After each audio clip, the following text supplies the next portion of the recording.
오늘 새벽 함께 나눌 하나님 말씀은 이사야 38장 말씀입니다. 오늘 하루도 하나님께 기도함으로 인하여 삶의 새 소망을 얻는 복된 날 되시기를 간절히 축복합니다. 다윗과 솔로몬 시대 이후에 이스라엘은 남왕국 유다와 북이스라엘로 나라가 둘로 갈라집니다. 우리나라가 남북으로 분단된 것과 비슷한 상황이죠. 그래서 북이스라엘, 남유다 이렇게 갈라져서 왕들을 각각 배출하게 되는데 북이스라엘에 19명의 왕이 나오고요, 남유다에 20명의 왕이 나옵니다. 총 합해서 39명의 왕들이 지나갑니다. 그 중에 이 히스기야 왕은 유다의 13번째 왕입니다. 근데 이제 다윗 솔로몬 이후에 북이스라엘과 남유다의 모든 왕들을 통틀어서 보았을 때 이 히스기야만큼 하나님의 마음에 합하게 왕정을 이끌었던 사람이 드물고요, 하나님께서 또 그를 특별히 사랑하셨다라는 것을 말씀을 통해 우리가 볼 수가 있습니다. 역사적으로 볼 때도 히스기야 왕이 상당히 많은 업적을 남겼습니다. 아수르와의 전쟁에서 하나님이 물론 도와주셨지만 나라를 구한 왕이었고, 그리고 예루살렘 성 안에 있는 사람들이 물이 끊어지지 않도록 하기 위해서 지하 수로를 만들어서요, 오늘날까지도 그 유적터가 있습니다. 그래서 그 산 꼭대기에 있는 그 샘에서부터 실로암 목까지 이렇게 지하로 수로를 연결해서 성을 포위 공격하는 적들이 그 물이 흘러가는 것을 알지 못하도록 성 안에서 자유롭게 물을 공급받도록 했던 그런 위대한 업적도 남기게 됩니다. 근데 성경에서 말하는 히스기야 왕의 가장 큰 위대한 업적은 바로 그가 위기의 때마다 하나님 앞에 기도하는 사람이었다라는 것입니다. 그가 정치를 잘 하였지만 그렇다고 해서 그에게 위기가 없었던 것이 아니죠. 여러 가지 절체절명의 위기를 겪게 되는데 오늘 본문의 말씀에서도 히스기야 왕이 일생일대의 최대 위기를 맞게 됩니다. 그것은 다름 아닌 질병으로 인한 건강의 문제입니다. 단순히 건강이 좀 나빠지는 정도가 아니라 건강이 나빠져서 곧 죽게 된다라는 말씀을 이사야를 통하여 듣게 되는 것이죠. 오늘 38장 1절 말씀을 다시 한번 같이 보겠습니다. 1절입니다. 그때 히스기야가 병들어 죽게 되니 아모스의 아들 선지자 이사야가 나아가 그에게 이르되 여호와께서 이같이 말씀하시기를 너는 내 집에 유언하라 내가 죽고 살지 못하리라 하셨나이다 하니, 그때라고 말씀은 시작하고 있습니다. 이 그때라는 것이 언제이겠습니까? 우리 성경을 장별로 쭉 보면요, 어제 본문인 이사야 37장에서 히스기야와 유다 백성들이 아수르의 군대를 물리치는 장면이 나오지 않습니까? 그리고 아수르의 사네립 왕이 자기의 본국으로 돌아가서 비참하게 죽음을 맞이하는 장면이 나옵니다. 그때라고 하면 그 아수르를 물리치고 난 후에라고 생각할 수 있겠지만, 근데 성경을 꼼꼼히 이렇게 살펴보면 그때가 아닙니다. 그래서 성경을 보시면 시대 순으로 연대기 순으로 쭉 나열한 부분도 있지만 그렇지 않은 부분도 있습니다. 구속사적인 관점에 의해서, 그리고 성경을 기록한 믿음의 어떤 인물이 어떤 믿음의 삶을 살았고 또 그 이후에는 어떻게 타락하였는가를 극명하게 대비하기 위해서 때로는 시대를 조금 이렇게 섞어 놓기도 합니다. 왜 이 그때가 아수르를 물리친 다음이 아니냐 하면요, 6절 말씀을 보면 6절에 이렇게 말씀합니다. 너와 이 성을 아수르 왕의 손에서 건져내겠고 내가 또 이 성을 보호하리라 라는 하나님 말씀이 있습니다. 만약 37장 이후에 그때라고 하면 하나님께서 너와 이 성을 아수르에게서 건져내겠다라는 말씀을 주시지 않는 것이죠. 이미 아수르가 다 망해서 18만 5천 명의 군대가 다 전멸을 했는데 이 말씀이 들어올 수가 없는 것이죠. 그래서 여기서 그때라고 하는 것은 아수르가 북이스라엘을 멸망시키고 이제 남유다마저 집어삼키기 위해서 군대를 몰고 유다를 침공해 오는 그때라는 것이죠. 그러니까 엎친 데 덮친 격이라는 말이 이때 해당되는 겁니다. 아수르의 지금 대군이 유다를 멸망시키기 위해서 사네립 왕이 랍사게라고 하는 군대 장관을 이끌고 이렇게 오는데 그때 히스기야가 죽을 병까지 걸렸다라는 것이죠. 꼭 좋지 못한 일들은 하나씩 순차적으로 오지 않고요, 엎친 데 덮친 격으로 정말 이 한 일도 감당하기가 버거운데 또 다른 일들이 일어나는 경우들이 많이 있습니다. 오늘 히스기야의 상황이 바로 그와 같았다라는 것이죠. 나라는 지금 아수르 때문에 언제 나라가 함락될지 모르는 위기의 상황에 있는데 왕인 자신이 병들어 죽게 되었다라는 말을 들었을 때 히스기야의 마음이 어떠했겠습니까? 정말 앞이 캄캄했을 것입니다. 그런데 이사야가 또 이렇게 말을 하는 것이 1절에 아까 읽었지만 병이 들었으니까 앞으로 서서히 죽어가게 될 것이야, 이것도 아니고요. 너는 이제 곧 죽을 거니까 집에 가서 유언이나 해라, 이렇게 이야기를 하는 것이죠.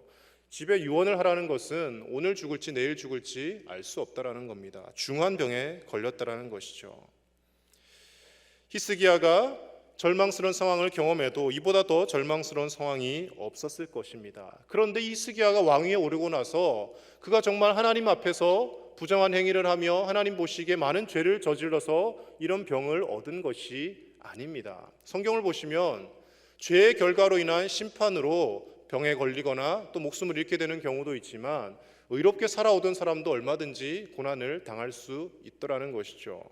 히스기야 왕의 아버지인 아하스 왕 때 우상 숭배를 계속해서 했습니다. 그런데 히스기야가 왕이 되고 나서 제일 먼저 했던 것, 아버지 아하스 왕 때 섬기던 모든 우상을 다 찍어 없앤 것입니다. 심지어 모세 때 광야에서 죽지 않기 위해 세웠던 놋뱀이라는 거 있지 않습니까? 그 놋뱀을 아직도 사람들이 바라보며 숭배를 하고 있었습니다. 광야에서 하나님이 불뱀을 보내서 다 물어 죽이게 하지 않습니까? 그런데 놋뱀을 세워서 놋뱀을 보는 자마다 살아나리라 말씀하시는데 그 놋뱀이 무슨 큰 위력이 있다고 생각을 하고 사람들이 그것을 놔두고 우상을 숭배하듯이 아직 숭배하고 있었다는 것이죠. 이 히스기야가 왕위에 오르고 그것도 다 없애버립니다.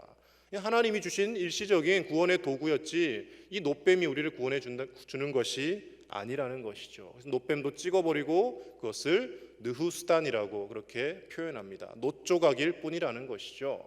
예를 들면 이런 것입니다. 우리도 앞에 십자가가 있지 않습니까? 이 십자가는 왜 걸어놓습니까? 교회마다 예수 그리스도께서 우리를 위하여 모진 고통을 당하시고 우리를 얼마나 사랑하셨는지를 상징적으로 보여주는 것이죠. 그런데 이 십자가에 능력이 있는 것이 아닙니다. 아침에 나와서 갑자기 내가 어떤 질병에 걸렸는데 사다리를 타고 올라가서 저 십자가를 한번 만진다고 해서 병이 낫고 이런 것이 아니라는 것이죠. 하나님은 그래서 어떤 형상으로든지 하나님을 만들어서 새겨놓지 말라고 말씀하십니다. 하나님은 눈에 보이는 분이 아니시기 때문에 하나님 그 자체만으로 우리가 하나님을 경외해야 하는 것이지 무언가를 만들어 놓고 이것이 하나님이다, 이것이 능력이 있다 하는 순간 모든 것이 우상이 되어버리고 만다는 것이죠. 히스기야 왕이 왕위에 오르고 나서 제일 먼저 했던 것, 이 우상 숭배를 다 척결하고요, 사람들이 숭배하고 있던 산당도 다 없앴습니다. 그런데 그런 그가 나라를 잘 다스려 보고자 했는데 죽을 병에 걸리게 된 것이죠. 그 상황 가운데 히스기야는 어떻게 반응을 했냐면요, 오늘 말씀에서와 같이 하나님 앞에 기도하는 사람으로 살아갔다라는 것이죠. 문제는 우리에게 늘 언제나 있습니다. 그러나 그 문제 상황에 직면했을 때 우리가 절망하고 쓰러지느냐 아니면 하나님 앞에 그것을 놓고 기도하느냐, 그것에 따라서 우리의 인생에 차이가 생겨난다는 것입니다. 히스기야는 하나님 앞에 간절하게 기도했습니다. 오늘 2절과 3절 말씀을 다시 한번 같이 읽겠습니다. 시작. 히스기야가 얼굴을 벽으로 향하고 여호와께 기도하여 이르되 여호와여 구하오니 내가 주 앞에서 진실과 전심으로 행하며 주의 목전에서 선하게 행한 것을 기억하옵소서 하고 히스기야가 심히 통곡하니. 하나님 앞에 얼굴을 벽으로 향했다는 것은 세상의 모든 관심을 다 끊었다라는 겁니다. 하나님만 바라보고 이제 하나님께만 내가 구하겠습니다, 간절히 기도하는데 눈물을 흘리며 통곡하며 하나님 앞에 기도했다라는 것이죠. 오늘 이 히스기야의 간절한 기도, 이 히스기야의 기도를 통하여서 기도란 어떤 의미가 있는지 몇 가지 우리 함께 잠시나마 나누어 보고자 합니다. 첫 번째로, 기도는 우리가 상상하지도 못한 신비한 기적을 체험하게 합니다.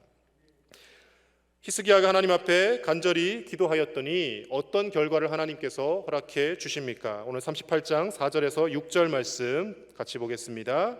이에 여호와의 말씀이 이사야에게 임하여 이르시되 너는 가서 히스기야에게 이르기를 내 조상 다윗의 하나님 여호와께서 이같이 말씀하시기를 내가 내 기도를 들었고 내 눈물을 보았노라. 내가 내 수 안에 15년을 더하고 너와 이 성을 아수르 왕의 손에서 건져내겠고 내가 또 이 성을 보호하리라. 아멘.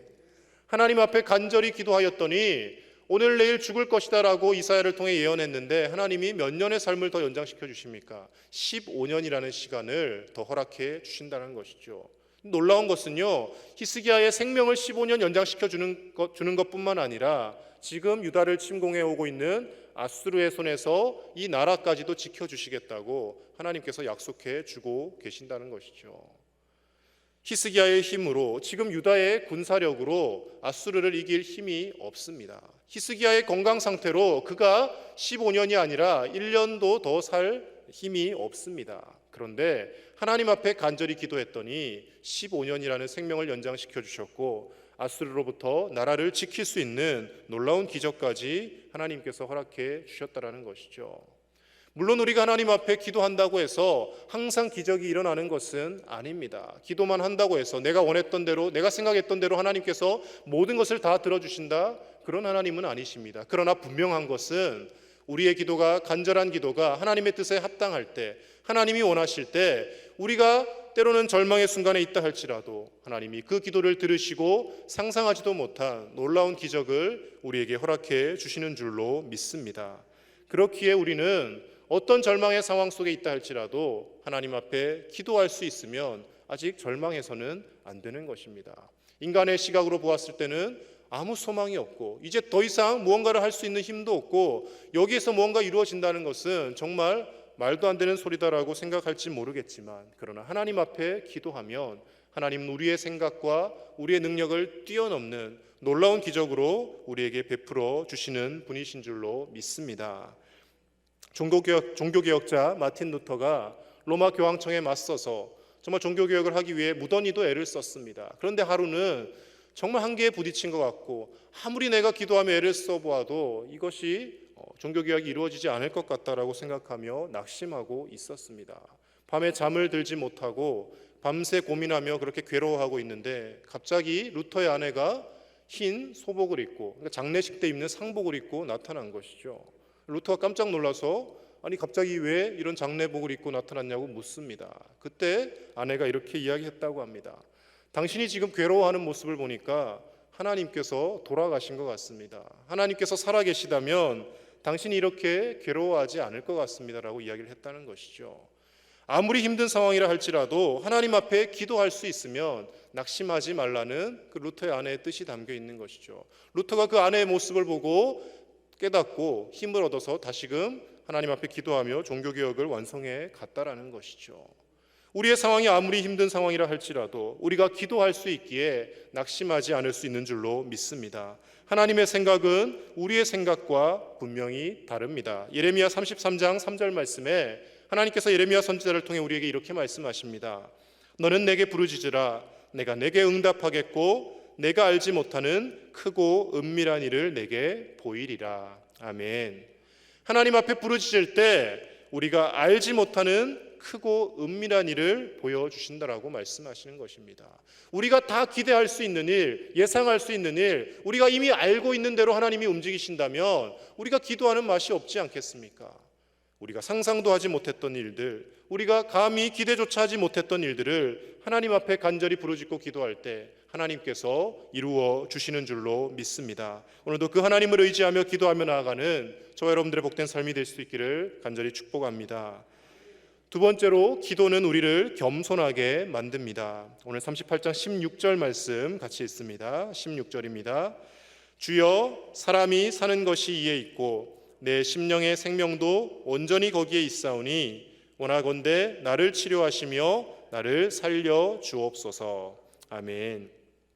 히스기야가 이제 이사야 선지자를 통하여 15년의 생명이 연장되었다라는 것을 듣고 나서 하나님 앞에 감사 찬송을 하며 10절 이후에 계속해서 말씀을 전하고 있습니다. 그런데 오늘 16절 말씀에 사람의 사는 것이 이에 있고 내 심령의 생명도 온전히 거기에 있고 나를 치료하시며 나를 살려주시는 분이 하나님이시라고 고백하고 있는 것이죠. 하나님 앞에 간절히 기도하면서 히스기야가 얻었던 것, 그의 생명이 연장된 것도 큰 은혜이지만 사람의 죽고 사는 것이 하나님의 손에 있다라는 것, 그것을 깨닫고 하나님 앞에 겸손해졌다라는 것입니다. 우리는 내 힘으로 모든 것을 다 할 수 있을 것 같이 생각을 하고 착각을 하며 삽니다. 그런데 우리의 건강에 이상이 생겼다든지 자녀들이 어떤 문제에 직면했다든지 가정에 심각한 위기가 도래했을 때 그때서야 비로소 내 힘으로 할 수 있는 것은 아무것도 없다라고 하며 하나님 앞에 기도하게 되지 않습니까? 간절한 기도는 하나님 앞에서 우리를 겸손하게 만들고 하나님만이 우리의 모든 인생을 주관하실 수 있는 분이시고 우리는 그 하나님을 의지하며 살아갈 연약한 존재일 뿐이라는 것을 하나님 앞에 고백하게 만들어 준다라는 것입니다. 매일 새벽마다 하나님 앞에 나와 기도하실 때 우리의 소원이 하나하나 응답되어지고 그것이 이루어지는 그 기쁨으로 기도하는 것도 중요하겠지만 내가 하나님 없이는 살 수 없는 연약한 존재라는 것을 겸손히 깨달아갈 수 있는 저와 여러분들의 삶이 되시기를 간절히 축복합니다. 마지막 세 번째로 기도는 내 생각보다 더 큰 하나님의 뜻을 헤아리게 만듭니다. 오늘 38장 17절 말씀 같이 보겠습니다. 17절입니다. 시작. 보옵소서 내게 큰 고통을 더하신 것은 내게 평안을 주려 하심이라. 주께서 내 영혼을 사랑하사 멸망의 구덩이에서 건지셨고 내 모든 죄를 주의 등 뒤에 던지셨나이다. 아멘. 보옵소서 내게 큰 고통을 더하신 것은 내게 무엇을 주려 하심이라고요? 평안을 주려 하심이라라고 고백합니다. 히스기야가 하나님 앞에 이렇게 기도할 수도 있었을 것입니다. 하나님, 제가 잘못한 것이 무엇입니까? 제가 무슨 죄를 지었길래 저는 열심히 하나님께서 주신 이 왕위를 잘 유지하려고 노력하였고 우상 숭배를 척결하려 하였고 나름대로 열심히 나라를 다스리려 했는데 아수르는 침공해 오고 저는 죽을 병에 걸리고 이게 무엇입니까? 라고 하나님 앞에 원망할 수도 있었겠지만 그러나 내게 이 큰 고통을 더하신 것은 하나님이 더 큰 평안을 주시기 위함이다라고 하나님의 크고 넓으신 뜻을 깨닫게 되었다라는 것이죠. 어린아이들이 하나님 앞에 처음 아동부 때나 유치부 때 기도할 때는 하나님 이것 주세요, 저것 주세요, 달라는 기도만 합니다. 그런데 점점 성숙해져 감에 따라서 하나님 앞에 우리의 기도의 내용이 바뀌어져 가는 것을 볼 수 있습니다. 이전에는 하나님 주십시오, 주십시오라고만 했다면 이제는 하나님, 제가 이렇게 살지 못해서 하나님 앞에 회개합니다. 제가 하나님의 더 크신 뜻을 깨닫지 못했습니다. 하나님의 뜻을 이루어가는 삶을 살게 해달라고 그렇게 기도가 바뀌어 가더라는 것이죠. 예레미야 29장 11절에서 13절 말씀에 바벨론에서 70년의 포로 생활이 끝나면 하나님께서 유다 백성을 다시금 돌아오게 하실 것이다라고 예레미야 선지자를 통해 예언의 말씀을 주시고 그리고 하나님의 생각에 대해서 이렇게 말씀하십니다. 제가 읽어드리겠습니다. 여호와의 말씀이니라. 너희를 향한 나의 생각을 내가 아나니 평안이요 재앙이 아니니라. 너희에게 미래와 희망을 주는 것이니라. 하나님의 생각은 재앙을 주시는 것이 아니라 평안이고 미래와 희망을 주시는 것이라는 겁니다. 그런데 이어지는 말씀에서 그 평안이 어디에서 나오느냐, 무엇이 진짜 평안이냐 이렇게 말씀합니다. 12절 13절을 계속 읽어드립니다. 너희가 내게 부르짖으며 내게 와서 기도하면 내가 너희들의 기도를 들을 것이요 너희가 온 마음으로 나를 구하면 나를 찾을 것이요 나를 만나리라. 아멘. 하나님이 주시는 평안, 하나님이 주시는 새 소망 어디에 있냐면요, 하나님 앞에 나와서 간절히 기도하고 하나님을 찾게 되는 것, 그것이 가장 큰 평안이라는 것입니다. 포로에서 회복시키시고 70년 만에 다시금 바벨론에서 유다로 돌아오게 하실 것이지만 외적인 환경이 변화되는 것, 그것이 평안이 아니라 하나님을 만나기 위해 하나님을 간절히 찾고 하나님 앞에 나아오는 것, 그것 자체가 하나님이 예비하신 가장 큰 평안이라는 것입니다. 이 말씀을 통해 본다면 우리가 좀 부자로 살든지 가난하게 살든지 좀 건강하든지 건강하지 못하든지 하나님 앞에 나와 기도할 수 있는 이 시간이 우리에게는 가장 큰 평안이고 내가 오늘도 하나님 앞에 아버지라 부르며 하나님을 만날 수 있다는 것, 그 사실만으로도 우리는 세상에서 가장 큰 평안을 누리며 살아가는 존재인 줄로 믿습니다. 우리가 하나님의 자녀된 존재라는 것, 예수 그리스도 안에서 구원받은 하나님의 자녀라는 것, 그 사실만으로도 오늘도 우리가 평안을 누리며 하나님 주시는 기쁨과 감사로 이 하루를 채워가며 끝까지 포기하지 말고 기도하며 살아가는 저와 여러분들의 복된 삶이 되시기를 우리 주 예수님 이름으로 간절히 축복합니다. 함께 이 시간 기도하실 때 하나님, 절망과 고통의 순간에 신세한탄을 하거나 남을 원망할 시간에 하나님께 간절히 기도하는 우리가 되게 하여 주시옵소서. 왜 내게만 이런 고난이 있냐고 하나님 앞에 항변하며 기도하는 것이 아니라 하나님 앞에 기도할 수 있음에 감사합니다. 하나님이 내 아버지가 되어주심에, 하나님께서 우리와 함께 하심에 감사합니다. 하나님 앞에 감사와 찬송드리며 나아가는 우리의 삶이 되게 달라고 함께 기도하겠습니다. 그리고 환우들을 위해서 함께 기도하겠습니다. 육체적 질병을 앓고 있는 환우들을 치료하여 주시고, 영적 질병을 앓으며 아직도 하나님 앞에 돌아오지 못한 우리 주변의 많은 가족들과 주변의 이웃들이 주님 앞에 돌아오게 달라고 함께 기도해 주시기 바랍니다. 계속해서 많은 비가 내리고 있는데 수해를 입은 지역에 하나님께서 함께 하셔서 빨리 삶이 회복되게 달라고 기도해 주시고, 코로나19가 속히 소멸되게 달라고 간절히 이 시간 기도하며 나아가겠습니다. 하나님 아버지 감사합니다. 오늘도 귀한 새벽 주님 앞에 불러주심을 감사를 드립니다. 우리가 하나님 앞에 나와 기도하며 주님을 찾을 수 있는 것이 가장 큰 기쁨이고 가장 큰 평안인 줄로 믿습니다. 하나님의 생각을 헤아리게 하여 주시고, 우리의 짧은 생각으로 하나님을 판단하며 사는 것이 아니라 때로는 고난과 아픔 가운데 있다 할지라도 절망하지 않고 하나님 앞에 기도하며 그 모든 시간을 잘 이겨나갈 수 있도록 우리에게 더 큰 믿음을 허락하여 주시옵소서. 하나님께서 예비하신 복과 은혜를 받아 누리기 위하여 잘 인내하게 하여 주시고, 하나님 앞에 간절히 눈물로 기도함으로 말미암아 하나님의 마음을 움직이고 하나님께서 우리를 축복하시도록 만들어내는 우리의 삶이 될 수 있도록 주의 은혜를 베풀어 주시옵소서. 하나님 아버지, 세상을 바라보며 한탄하며 앉아있는 것이 아니라 믿음의 눈을 떠서 하나님을 바라보게 하여 주시고, 절망의 순간을 희망으로 바꾸실 하나님의 일하심을 바라보며 오늘도 감사와 기쁨으로 나아가는 우리의 삶이 되게 하여 주시옵소서. 하나님, 육체적으로 고통받는 많은 환우들이 있습니다. 병성마다 찾아가셔서 만나주시고 모든 질병 떠나가도록 주님 역사하여 주시옵소서. 영적으로 질병을 앓으며 주님 앞에 나오지 못하고 또 주님을 떠나간 많은 형제자매들이 있습니다. 속히 돌아오게 하여 주시고 구원의 길로 갈 수 있도록 하나님께서 이끌어 주시옵소서. 폭우로 인하여 수해를 입은 지역을 긍휼히 여겨 주시고, 코로나19로 고통받는 수많은 사람들에게 치유와 회복을 허락하여 주시옵소서.